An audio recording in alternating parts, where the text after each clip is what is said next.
পারস্য উপসাগরের গুরুত্বপূর্ণ জলপথ হরমুজ প্রণালীতে উত্তেজনা চরম আকার ধারণ করেছে।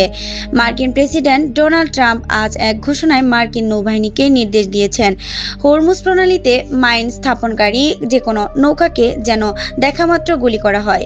নিজের সোশ্যাল মিডিয়া প্ল্যাটফর্ম ট্রুথ সোশ্যালে দেওয়া এক বিবৃতিতে ট্রাম্প এই কঠোর নির্দেশের কথা জানান। তিনি দাবি করেন, বর্তমানে তার নির্দেশে মার্কিন মাইন সুইপার বা মাইন অপসারণকারী জাহাজগুলো প্রণালীটি পরিষ্কার করার কাজ চালিয়ে যাচ্ছে। মূলত ইরান এই কৌশলগত জলপথে মাইন বিছিয়ে রেখেছে এমন আশঙ্কার পরিপ্রেক্ষিতেই ট্রাম্পের এই কড়া পদক্ষেপ। যদিও ইরানের পক্ষ থেকে মাইন স্থাপনের বিষয়টি এখনো আনুষ্ঠানিকভাবে নিশ্চিত হওয়া যায়নি।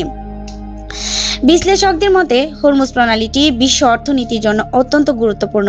স্বাভাবিক সময়ে বিশ্বের মোট তেল এবং তরলীকৃত প্রাকৃতিক গ্যাসের এলএনজি প্রায় 1/5 এই জলপথ দিয়ে পরিবাহিত হয়। যদি এখানে মাইন স্থাপনের কারণে জাহাজ চলাচল বন্ধ হয়ে যায়, তবে বিশ্ব অর্থনীতি দীর্ঘমেয়াদী সংকটের মুখে পড়তে পারে। ট্রাম্পের এই যুদ্ধদেহী নির্দেশ মধ্যপ্রাচ্যে নতুন করে সংঘাতের পথ প্রস্তুত করছে কিনা তা নিয়ে বিশ্বজুড়ে উদ্বেগ ছড়িয়ে পড়ছে। নাহিদা, কথা টিভি 71, ঢাকা।